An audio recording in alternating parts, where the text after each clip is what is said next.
Hi, so you are joined by us today. We are going to have a chat about, very informal chat I must add, about some of the experiences of LGBT family members and those within the LGBT community who have and are in the process of creating families. I am myself in the process of that. I was approved, when was it, Joe? About 2 weeks ago, I think, wasn't it? Yeah, very exciting. My email around to the whole film, like, oh my God. So that was about 2 weeks ago where me and my husband were approved as adopters. We are now currently just awaiting to be matched at the moment. And it's been a very quick process, actually. I think COVID surprisingly made it quicker than what we expected. We expected COVID to be, holding everything up, but we are where we are now. It's really good. And we're just now waiting in that kind of middle ground now where we're just waiting to be matched with somebody.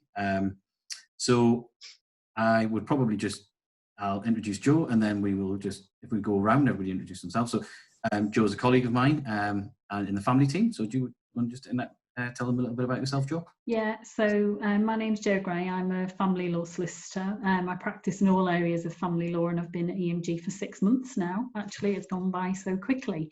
Prior to that, I worked in 2 other large firms in the Northeast, exclusively in family law.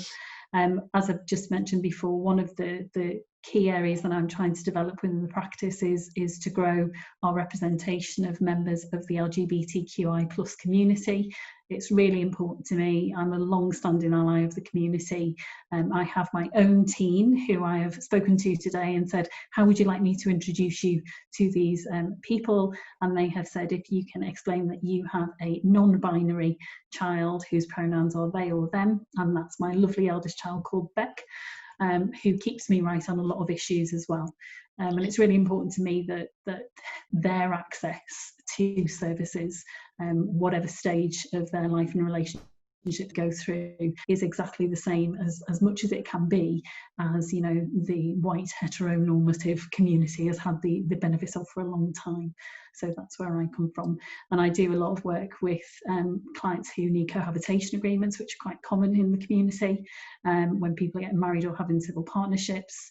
Sadly, when people are separating and getting divorced, and the effect that has, and increasingly so, we're getting lots of inquiries from people like Michael and his husband Stuart, who are looking to start families either through adoption or through surrogacy, and which, as I'm sure you've all experienced, there is a huge amount of legal loopholes to jump through, whether you're doing that in the UK or internationally. So that's me. Esther, I'm just going to go around alphabetically. That might be the easiest. My name's Esther Ferry-Kennington, and my sister works at EMG, and I am married to a woman, and we've been married for a very happy amount of time, because obviously I can't We'll not tell her, Esther, we'll not tell her. You would know less so than I would. But we have a son who is going to be 6 on Sunday, and he was homemade, let's say, because for lesbians it's all a lot easier, isn't it? We have a known donor, but we actually call him Dad. And then since we've been trying for a second child for quite a long time, and we've now gone into a clinic setting to do that, and that's been really quite different. And that's where the word known donor, we were essentially coached into that kind of language, and as soon as we used the word Dad, it all got very nervy, and they just seemed really confused by the idea of having a dad who he knows and he really loves and is really important in his life and in our lives as well. So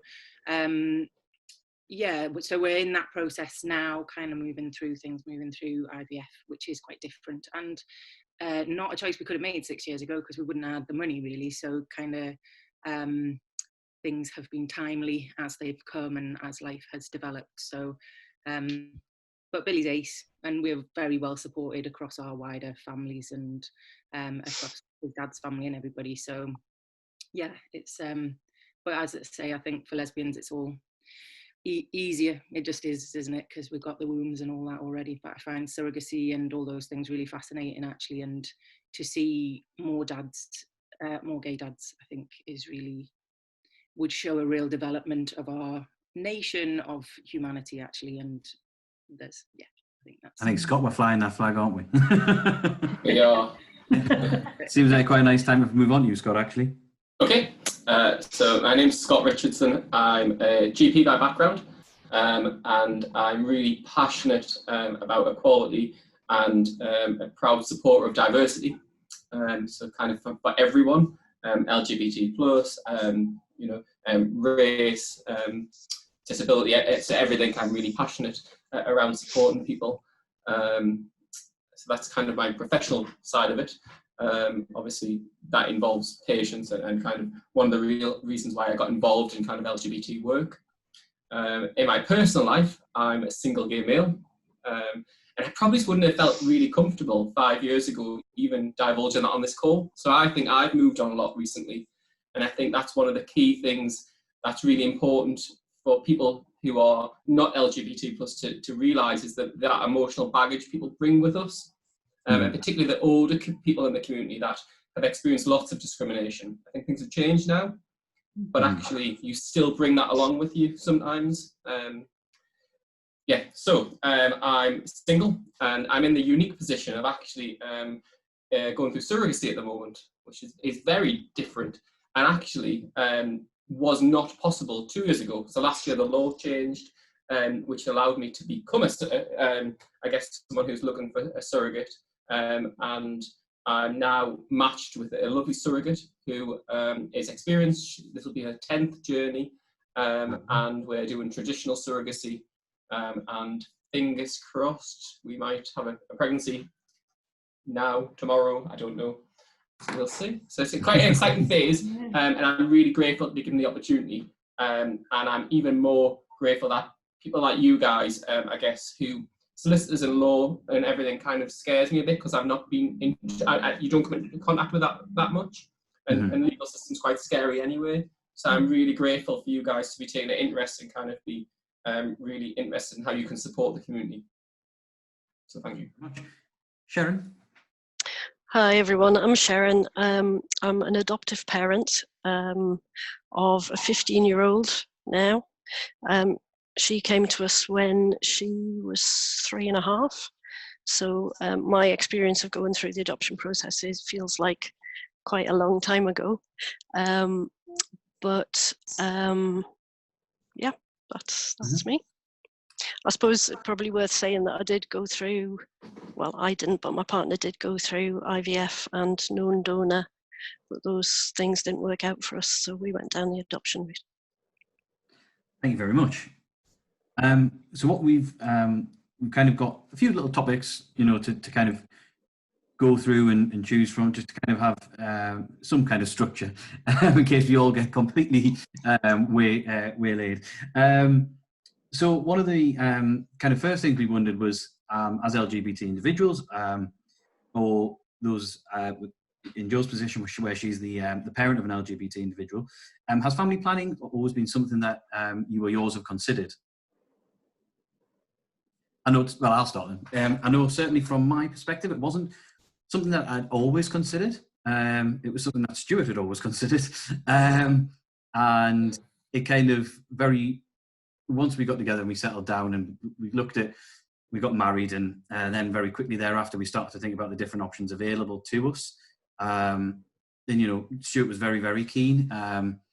And I don't think I actually had enough knowledge about it at the time. So it was very like, is this even possible really for me? And what routes do we go down? What's the expense? I'm probably one that looks at the purse strings more. So I'm like, what's the expense of this? What's the practicalities of it? And we looked at all options. So we explored surrogacy, which is where we met Scott. So we looked at surrogacy, and I suppose the real factor for us on that one, and the reason why we moved away from that, was just because of the potential for time delay. Because at the point we were looking through quite a well-organized, well-known organisation, and they had quite a lot of, understandably, under a lot of sort of protocols in place about ratios and the ratio for intended parents to surrogates. But that meant that actually there was quite a prolonged period. And what we were both mindful of is that we wanted to start our journey a little bit sooner. And then we looked into adoption a bit more and thought, actually, this might be for us. This may be more favourable for us from a personal perspective. And so that's kind of how I am now where I am. And then we went down that route whereby we signed up. It was very bizarre. We signed up in November. I think November, yeah.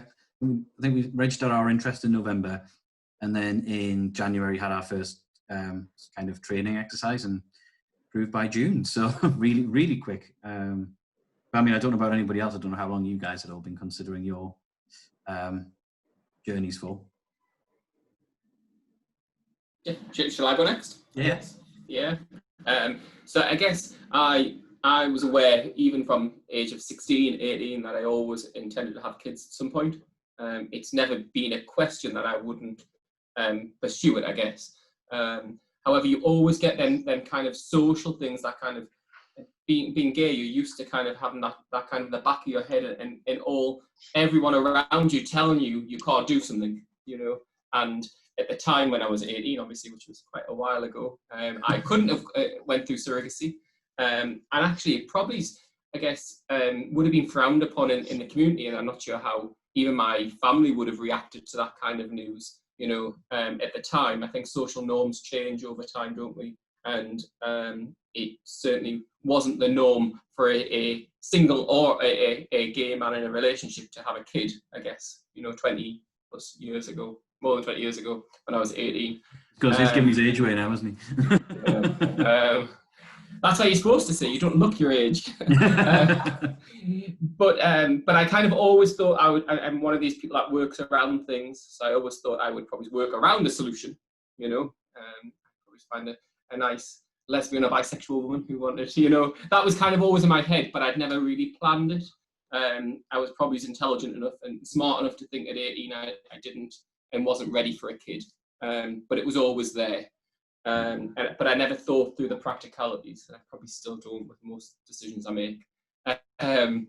It was really only when I got wind of the law changing, I guess, that I decided, and it was the right time as well. I felt ready to go down the surrogacy route. And again, actually, I had all these preconceived ideas that even in the surrogacy world, I would be frowned upon being single. So I still carried all that baggage. I kind of got rid of the gay baggage a bit, but then it was like, I'm single, and should I be pursuing getting a kid when I'm single, and how would I be perceived by people? But that couldn't have been. I could have been far more wrong, I guess. Both my friends, my family, and work, and also the surrogacy world have embraced me being single and supported that journey. So I think times are definitely changing. Esther, Sharon, do you have any thoughts on? I think both me and Ruthie knew from really young that we would be mums in whatever version of that would be. And I don't think, very quickly. When we got together, I was in my early 30s and she was in her early 20s, so they were kind of relevant things for us to think about. But really, from like the first weekend, Ruthie said to me, "So, do lesbians have babies?" And then it turned out later that her family have loads of friends that are lesbians with babies. So she was basically saying, "Do you want to have babies?" Further, unless you're telling me. But I also was around lesbian families with kids from very young, and so they were visible. I think it took longer to understand that we might have a really kind of happy version of that. I think we both had an idea that we'd have some failed relationship along the way with a man, and then be a single mother and work that out ourselves, or whatever way. There was lots of different versions, I guess. But I think we both always knew we wanted to be parents. Mm-hmm. Sharon, have you any thoughts? Bit of a different experience, I suppose. I kind of think of myself as having caught the last train to motherhood. I suppose it took me a bit longer to come to terms with my sexuality. I was living and working abroad, quite a glamorous lifestyle, moving around a lot. It wasn't on the top of my priorities until I came back to the Northeast and settled here. It's where I'm from originally. My partner had previously had a baby who had died at birth, so we kind of needed to come to terms with that loss, and then the loss of going through IVF and known donor, and that not working before we kind of came to adoption. So yeah, a bit different, I suppose. Yeah, really very interesting as well. That's kind of your journey. I think age is one of the notes that I kind of had when I was thinking about it all, is because I'm 42 now, and when we've not even tried the IVF for the first time. And then we live near Hebden Bridge, so there's loads of lesbian families all over, and there's a lesbian parenting group that we're part of. And I kind of go, oh, I can't really be bothered going. And then when I go, it's really lovely. And one of the reasons is that, like, there's a 45-year-old woman that's just given birth. Her partner's 53. That actually age is quite different. I kind of feel like there was a decade of my life where I didn't really know what I was doing, and lots of straight people have that too. But I think mine was quite specifically about coming out and all that kind of, and thinking about parenting. So I think we are a lot older as parents, and better for it in some ways. Massive generalization, but I think there's something about that. Well, I know when we were, one of the things that they looked at when we went through our kind of adoption process was the kind of actively encouraging you to kind of discuss the fact that actually potentially you've come across adversity, because children potentially in the adopting process were likely to have had adversity and or experienced adversity, and kind of had said to us, have you, what is your, has your experience lended itself to you being a parent? And inherently, I think it has. It's got, it's got to. You've dealt with discrimination before. You've dealt with, whether it be comments or physical or whatever. We've all probably kind of seen that, heard it, or been part of it, or been experienced to it.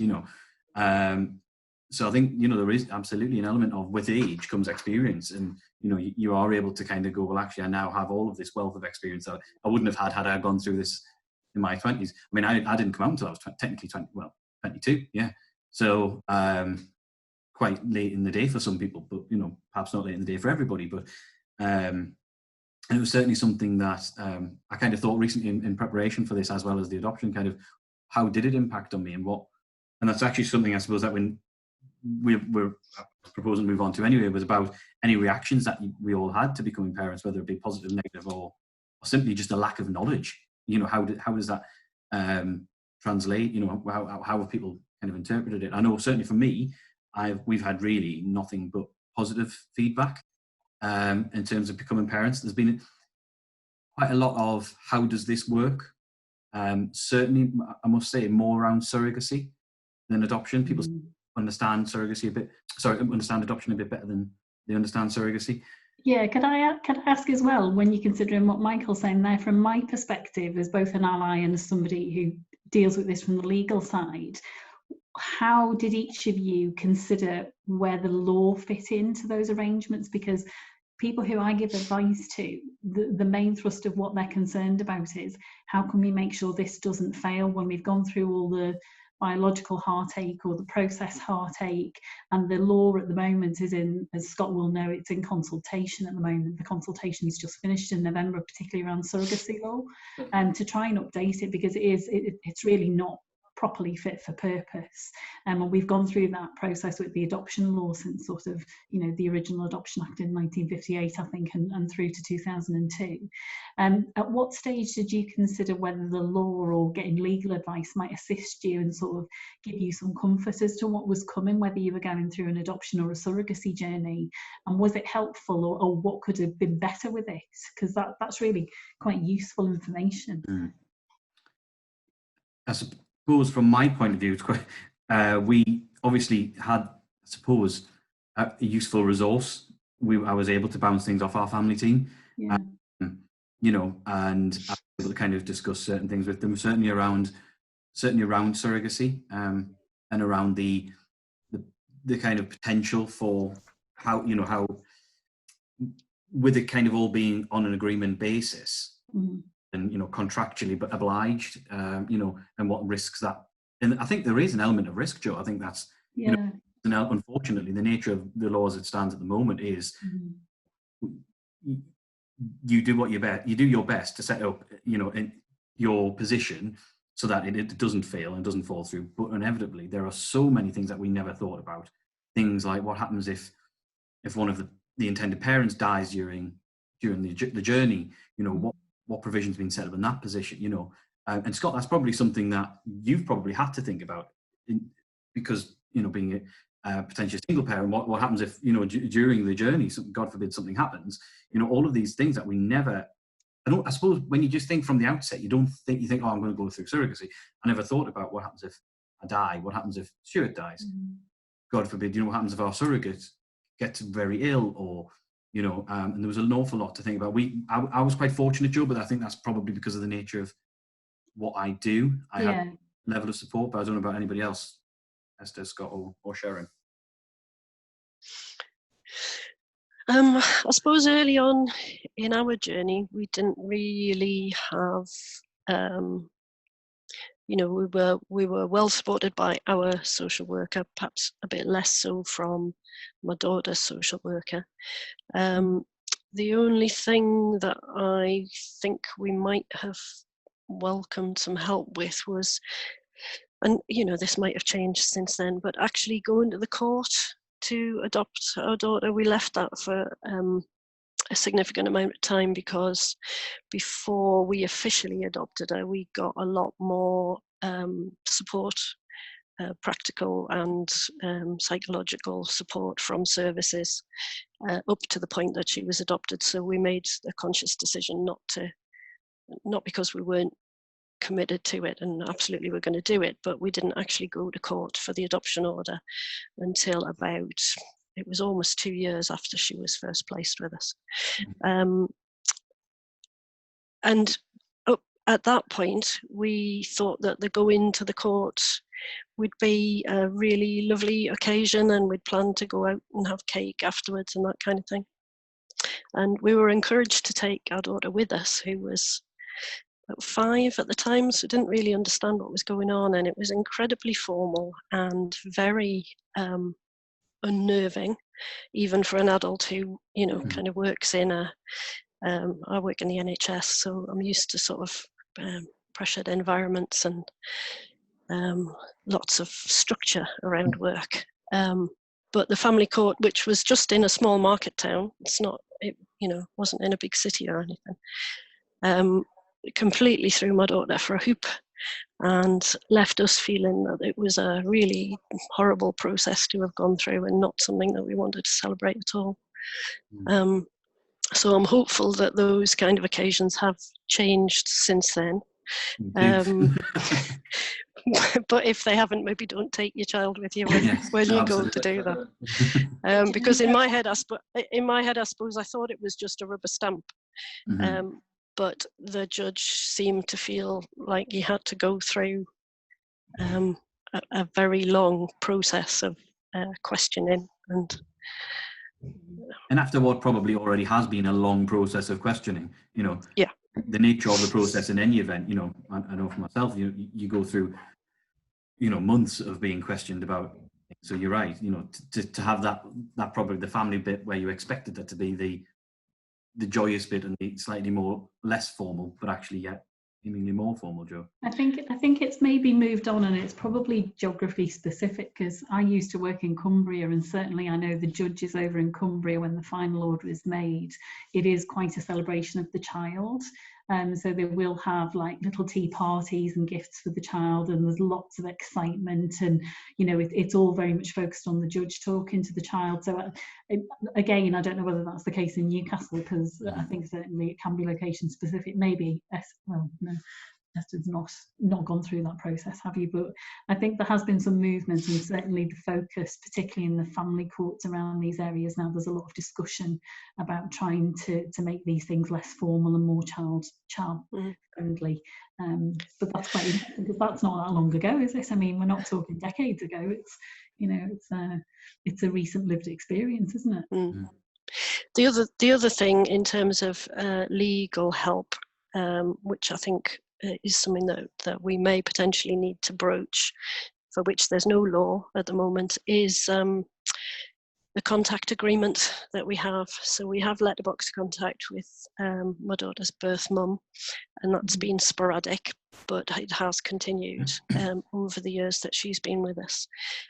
But now we live in a different world of social media, And, you know, I've been able to find the birth mum on social media. So it'll not be long before my tech-savvy daughter is able to do that. So those contact agreements, as they are in the law, won't be able to be enforced.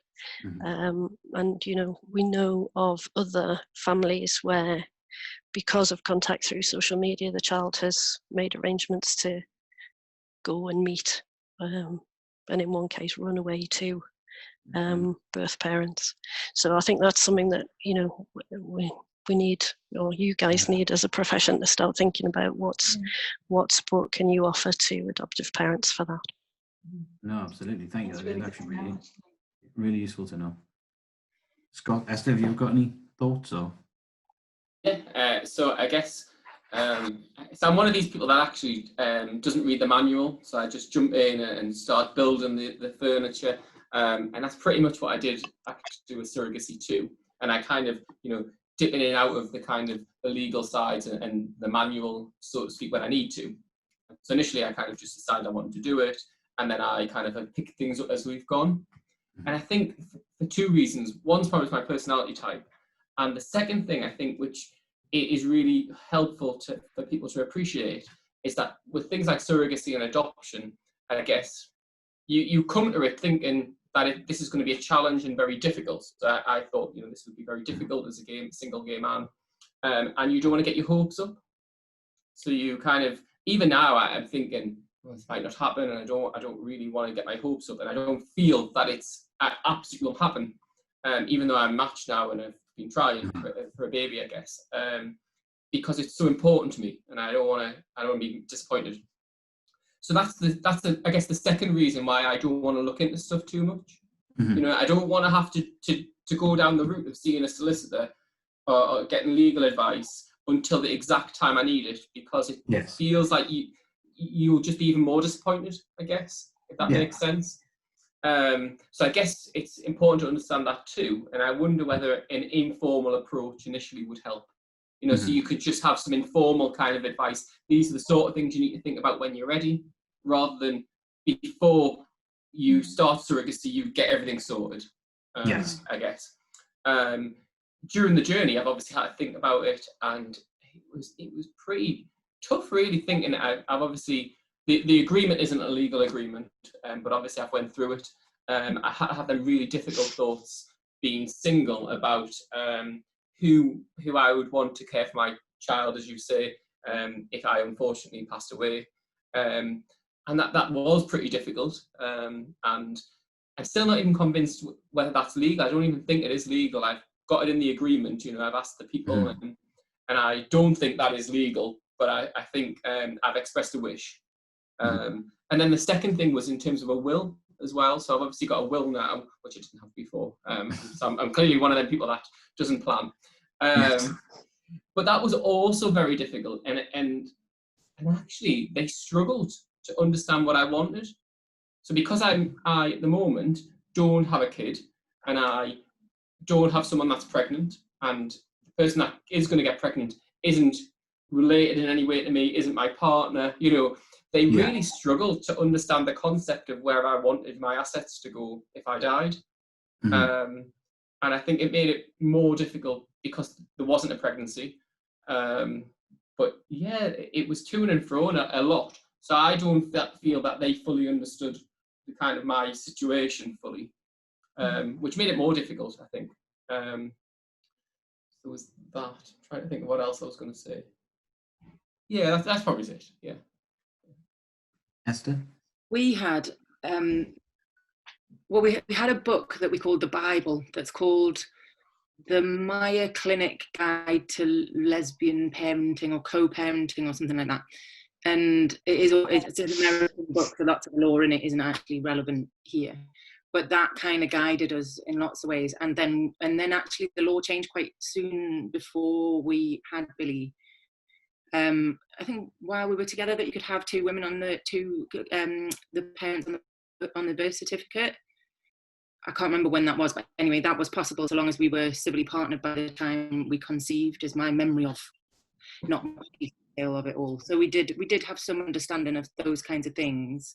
But then in terms of being a 3-parent family, like I want 3 parents on a birth certificate, and that's happening around the world, and it's time. That would actually secure our family far better than what we ended up doing, which was an ad hoc kind of Ruthie's on the birth certificate, and we made a parental agreement with Loz. So we went to Calderdale, is where we in Halifax, and we went and had the day of going to the registration and then going to the court and having this parental agreement signed off as well. So we kind of made our own little day of it, but that's our own little made up thing, really. There wasn't, and then as we've come to a clinic, we've kind of felt like we shouldn't talk about it openly. We've kind of felt like they don't want to hear the words co-parenting. In fact, they specifically said, "You're not co-parenting, are you?" And now that we're further down the line, it feels like they all know and they kind of get what we're doing. But I think they were really jumpy about that word. Mm-hmm. And it took a year to get through the bureaucracy of them just being convinced that we weren't. I don't know, it was all really odd, actually. But we're kind of out the other side of that now and into the actual processes. But how often the bureaucracy is the exhausting thing that's not only LGBT life, that's life as it stands. I think that often, within healthcare, it's not the health itself that is the worst part. It's the horrific amounts of bureaucracy or social work or whatever that comes around things sometimes. But I really feel like 3 people on a birth certificate is next, got to be next, and should be now, really. Yeah. And the other thing, sorry, I don't remember what I was going to say. So the more I find out, and the more kind of when I look into it, and kind of the more angry I get that when I realise the rights that we didn't have, and also the rights we still don't have. And I think it's the things like, so at the moment as it stands, if the surrogate that I use is married, that their husband goes on the birth certificate. And I'm thinking, I don't want some random man on my child's birth certificate when actually in every right, biologically, everything, I will be the father. And why would I want a man who was just married to the surrogate, that's the only connection to this child, on my child's birth certificate, even if it is for however long? I don't want them to have 2 birth certificates. I want them to have one. It's them sort of things, I guess, that, and I appreciate the workaround, but reasoning behind it is heteronormative. That actually we prioritise a heterosexual marriage over a civil partnership or an equal marriage between same-sex partners, basically. Yeah. So that underlies all of our lives every day, and that's hard, isn't it, to live with? Very much so. So it was certainly something that we found very, very unusual. And again, from a legal point of view, there's all sorts of issues potentially for the parent. In what happens if married partner dies intestate, Joe? Those kind of things. He actually dies intestate. He has a child named on a birth certificate that he never intended to inherit, and has then suddenly inherited. There's an awful lot of things that I don't do wills, trust, and probate at all. But it's those kind of things that I suddenly thought that doesn't seem. But that doesn't seem right. You'd have to, obviously they would have to then prepare, and it's bringing somebody else into that agreement, which obviously the nature of that agreement, hopefully. But for example, what would happen if surrogate parent was estranged? Surrogate was estranged from their ex-partner. They'll have to then go through a divorce. All of that could be resolved, like Scott says, by actually just acknowledging someone in Scott's position as birth parent from the get-go. Yeah, the consultation that the Law Commission have just closed does deal with some of those issues, but I think the point that you're making isn't, we do this for a living. So I specialise in family law, but when you're training as a lawyer, obviously you touch on every area of the key points of law.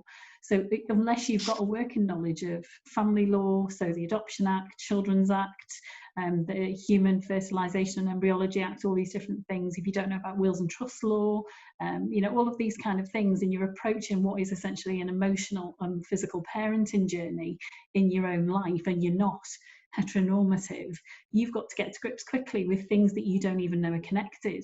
So one of the things that we're trying to think about is something you've just mentioned, Scott, is about some kind of informal, you might be thinking of having a family and you're in a same-sex relationship, or you are a gay man or a lesbian on your own, and you just want some information about what's the things that I need to be aware of, what's the whole spectrum of things that could touch upon this really important decision.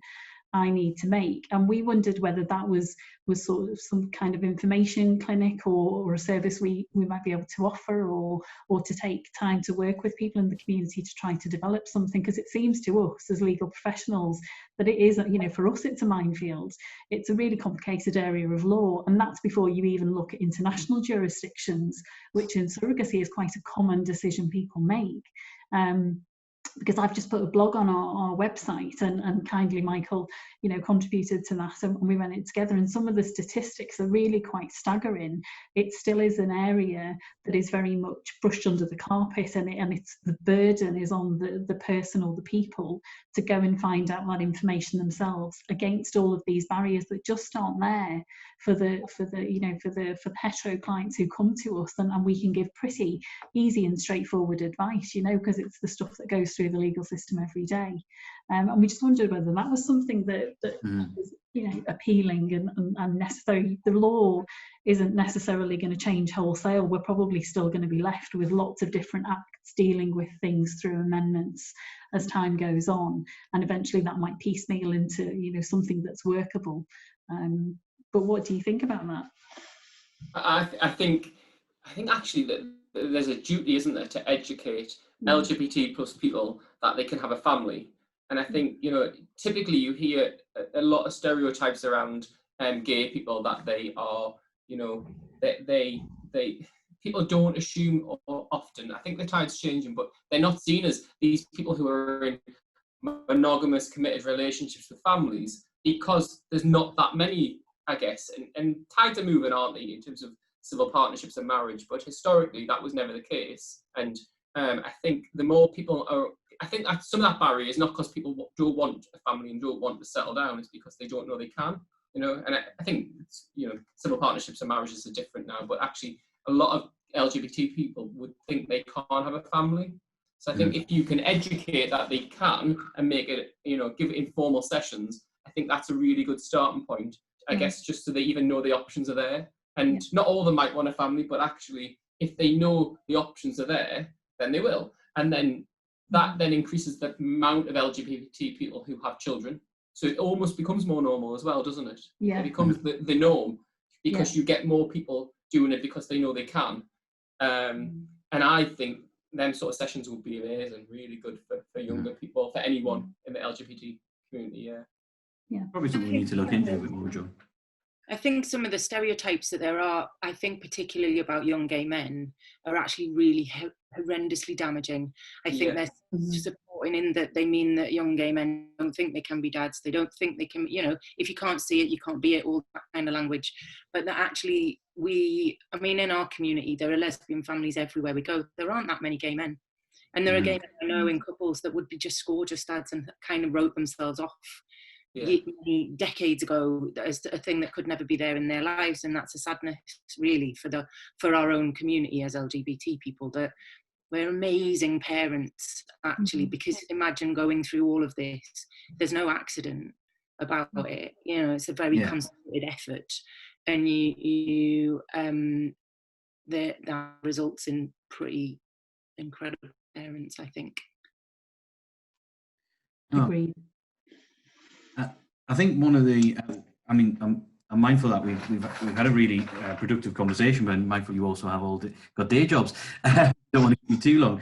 I just wondered if there was anything from your experience as an LGBT person that you felt either has impacted upon how you raise your child or how you intend to raise your child. I think certainly from my own perspective, one of the things will be hopefully raising quite a resilient child who can deal with potential criticism, who can deal potentially with negativity towards them in different ways. And largely, I feel I've had a reasonably unscathed coming out, for want of a better word. My coming out was quite straightforward, really. And but obviously there are periods of negativity, but I think I can learn from and kind of teach my child how to deal with adversity, and that's certainly something that I would say one of my experiences as an LGBT person I can pass on to my child would be quite helpful. I don't know about any of you whether you think there's anything in particular because of your experience you think you're able to pass on to your child. Yeah, Michael, I suppose I'd echo some of that, in that, you know, children who are adopted or are surrogates are always going to feel a little bit other, and that at different points in children's lives that can be very tricky for them. So having a parent who's experienced feeling other in society for whatever reason, you know, because I had a bit of that when I lived overseas, when I wasn't native to the country that I was working in, or because if it was because I was gay, and being different. I think that kind of experience that you can share and pass on, and it's okay to be different from the norm. I think that's really positive. Yeah, I mean, absolutely. I think that's, I could probably mention lots of different things, but I think the key thing for me is about celebrating diversity and being different. And actually, unique is amazing, isn't it? And that's what makes a great team, regardless of being a friendship, being a work team, all them different people and different opinions all mixed together. It makes something incredible. And I think I'm kind of over a bit about the being gay, but being a surrogate and having a surrogate is actually something different too. And I realised that I had a lot of, I guess, bias around a traditional family. And I've had a lot to come to terms with in terms of my child not knowing their genetic birth mother. And I know surrogates would hate me calling them, but does that make sense? And kind of, I'm a doctor, and I believe that some of it is biology and some of it is upbringing, but they're not going to see their genetic mother, I guess. And that was really difficult to get my head around initially. And I was thinking, oh, my child's going to be a bit different. But actually, I'm really proud of that now, and that will help instill in my child that difference is great, and we need to be accepting of everyone, don't we? Because of course, they're not going to be homophobic because they've got a gay dad, but then they equally then will be as passionate and supportive of me as, you know, other people with disabilities or race problems, I think. So yeah.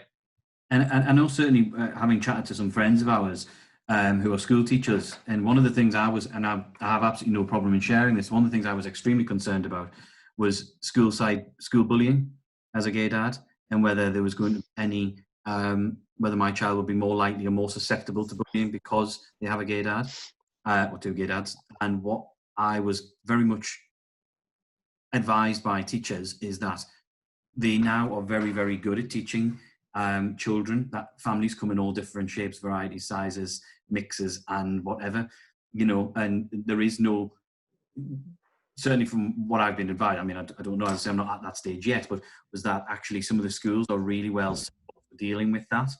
And, you know, and interestingly, some, you know, people had said, you know, goodness, when you've had kids, or if you are a teacher, you'll see it, you know, people sometimes are bullied for whatever reason, and it's awful, absolutely awful.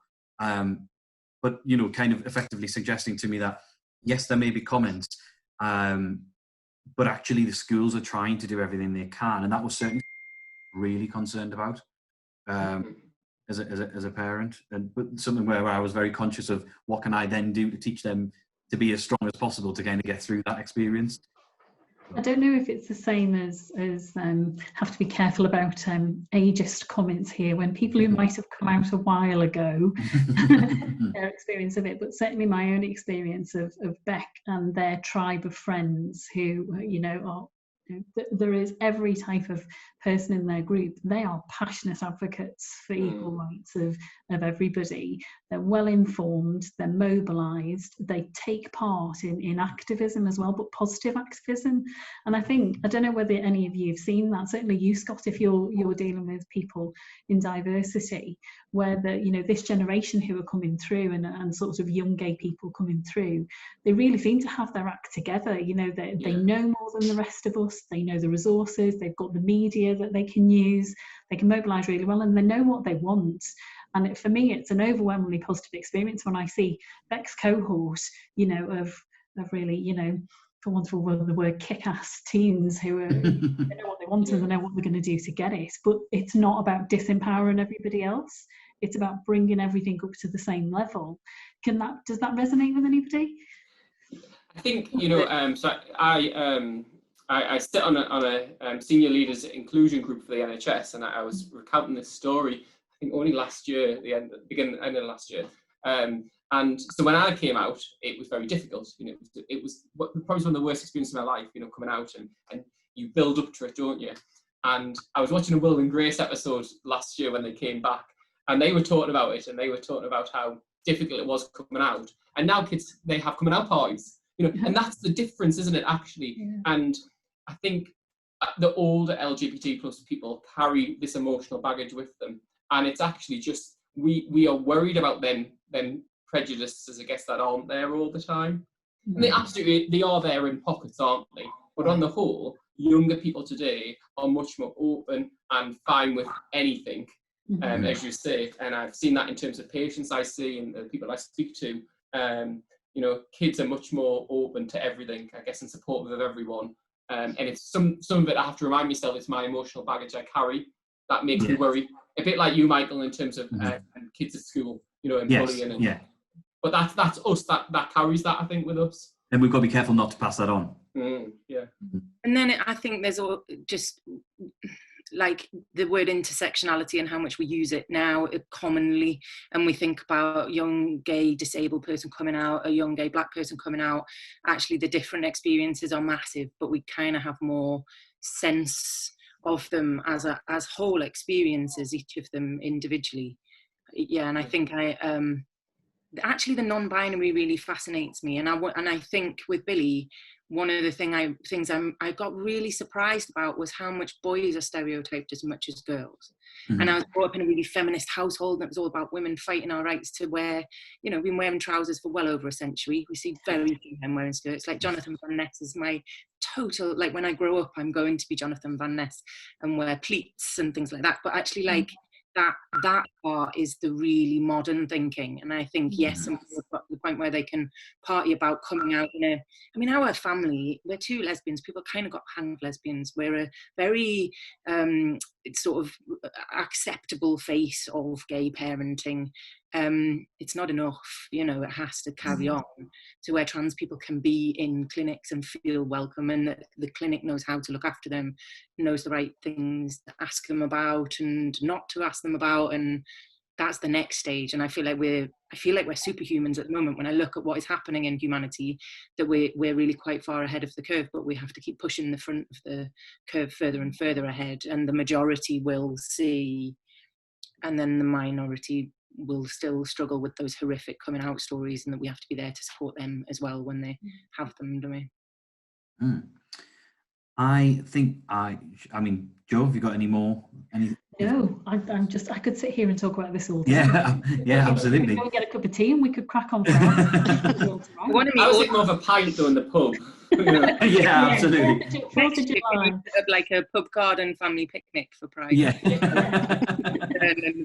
Let's do a catch up in a year's time and see where. But I just want to thank you all. I'm really pleased that you all agreed to do this. I appreciate, and Jo and I had a chat. I mean, quite a long chat. I must say, probably about 10:30 on a Thursday. Kind of, Jo, what do you think about this as an idea? Actually, more, Jo, can you come up with some ideas? Because I need. No.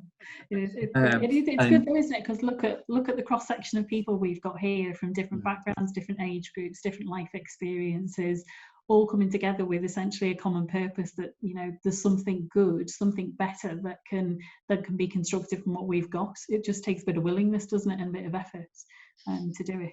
I think that's, you know, massively encouraging as the parent of somebody who is young and starting out on that journey, and, you know, the way they approached it with us was very, that's nice, dear, what do you want for tea? I think they were expecting a much more shocking reaction, really. They were quite disappointed.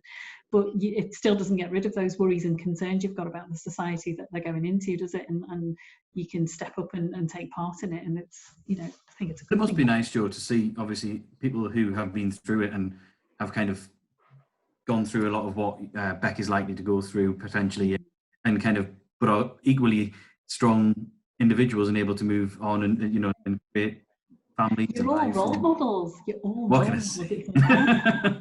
Marvelous. Look at you guys there, superhumans, every one of you.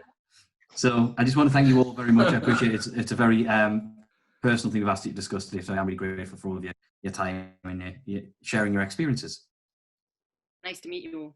Yes, Yeah, nice to nice meet to meet you. you all.